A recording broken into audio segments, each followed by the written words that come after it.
Previously, we have studied the chapter related to the history, that is educating the nation. Now, we are going to start a new chapter, that is on geography, human resources. Chapter number 7 of geography, that is human resources. Firstly, we will get to know about the introduction of the chapter. Then after that, what is human resources, how we utilize them. Second one is way to analyze the human resources, and next, distribution of the population related to it. So, what is the introduction? Human resource is the most essential component for the development of the world. As we know, for completing any work, or for existing any work, or to if you want to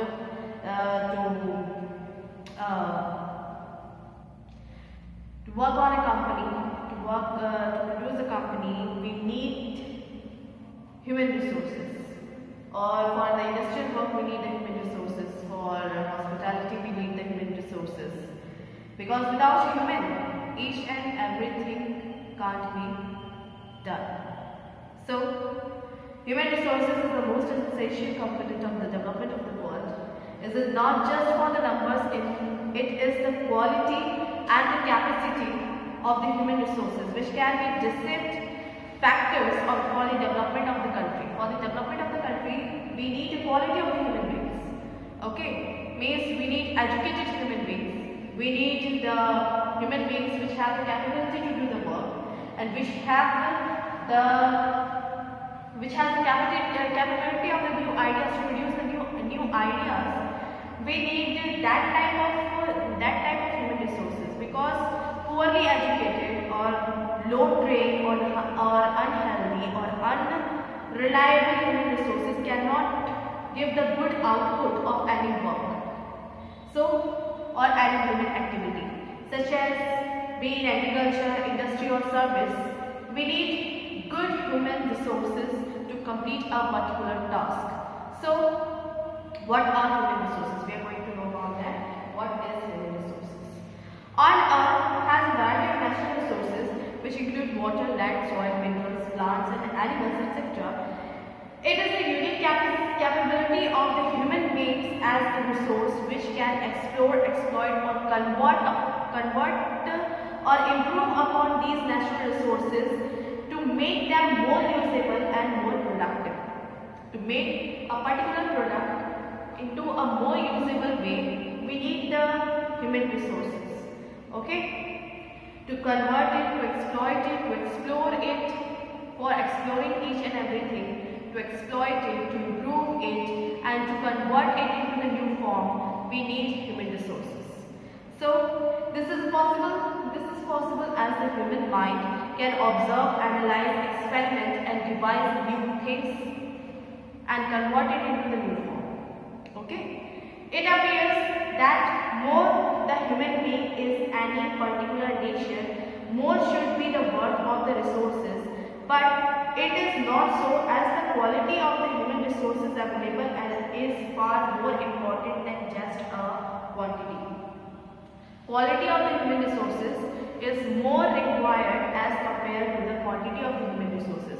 You have so many people, okay, for you, think about it, that you are the owner of the company and you have the quantity of the people, that if so many people are working into your company, but they don't have the quality to explore it or to convert a product into a new form, they don't have the quality. So what you will do? Quantity of people doesn't matter. We need quality of the people into the company or into any service. We need quality of people, not the quantity of people. If the people are uneducated, if the people are unhealthy, or if the people unreliable to each and everything, how could we able to make them work for you, to work for the company?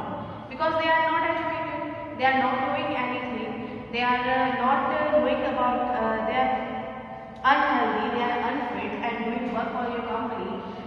So how could you make them or show them, or you can instruct them to work for work for the product, because if the human being will be unhealthy, they don't have the capability to do work into the company. But if the human being is not so much educated, if that person is not so much educated, how you will say that person to perform this type of work or that type of work? So educated human or capable human is necessary for the company, for the service which you want to give them. The human, for example, sunlight, water, wind have been there ever since the existence of the earth, but it is the human resource which has been able to create energy out of these resources. Okay, it is the human who had converted sunlight into the energy. Sunlight into the energy. How we can produce the light? We can convert the sunlight into the form of the energy. We can convert the water into the form of energy. We can convert the wind into the form of energy. So human resources is necessary to produce the new work or new product from that particular thing. Next, as human resources is a very important resource. In fact, it is a nation's greatest resource and strength. The human resource has also brought in technology which has affected every aspect of our life. Yes, it is the human being who had brought the technology into our life. Now we are using each and every technology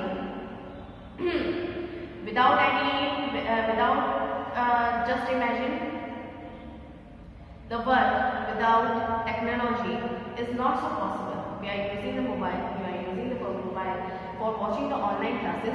What is the mobile? Mobile is also a technology. What is the data? We get data from the satellite and the tower which stand over there, and we get data from that.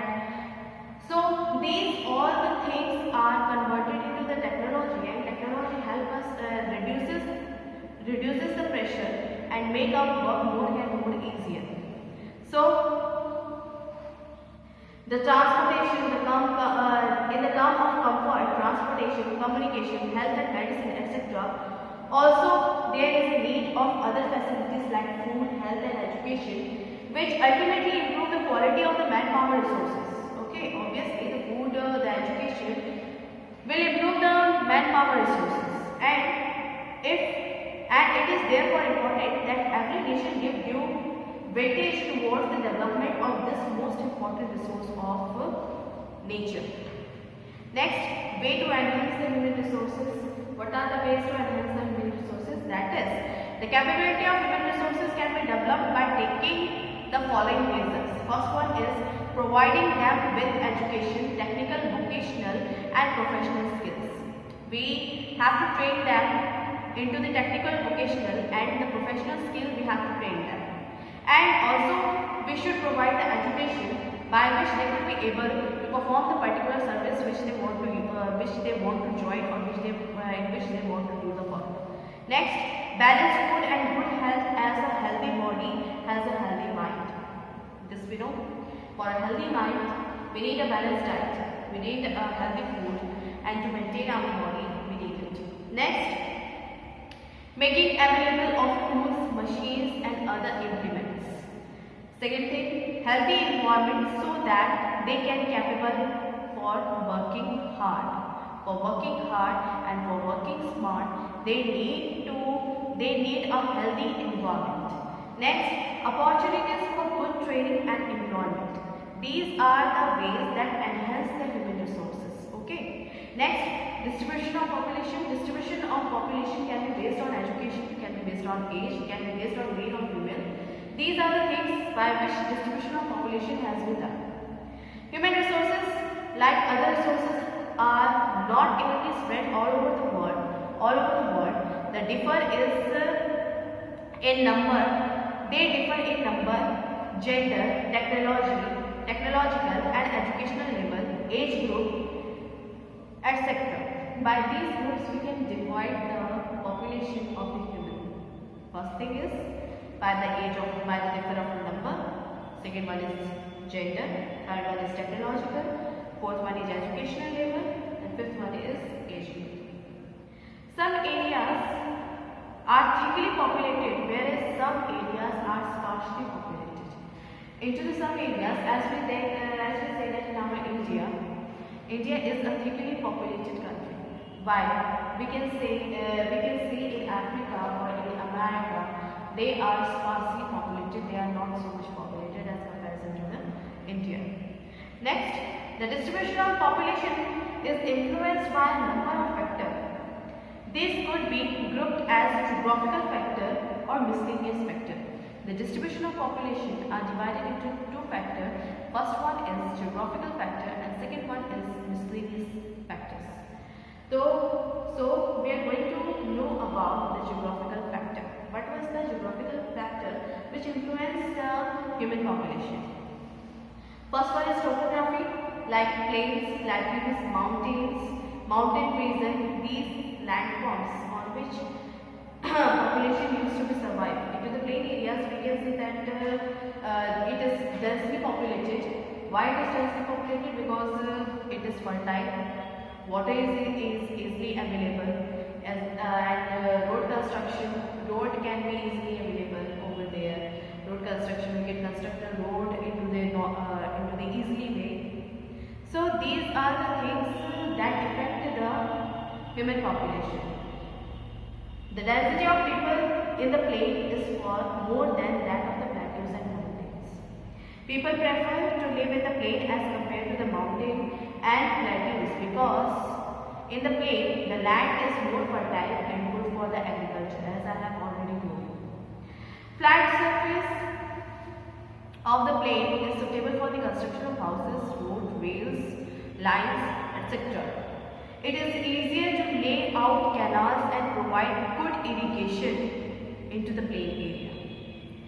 In the mountain, it is difficult to grow crops and lay down the rail lines, etc. due to the uneven surface of the land. For example, the Gangetic Plain in India is very fertile and thickly populated as compared to the mountainous region of the Himalayas. Why? Because the plain area have the fertile soil as comparison with that of the mountain area. Therefore, mostly population prefer the plain area as compared to the mountain areas and the plateaus areas. Next, we will get to know, into the next video, we will get to know about the climate, the soil and water and minerals that affect the human population. Thank you so much.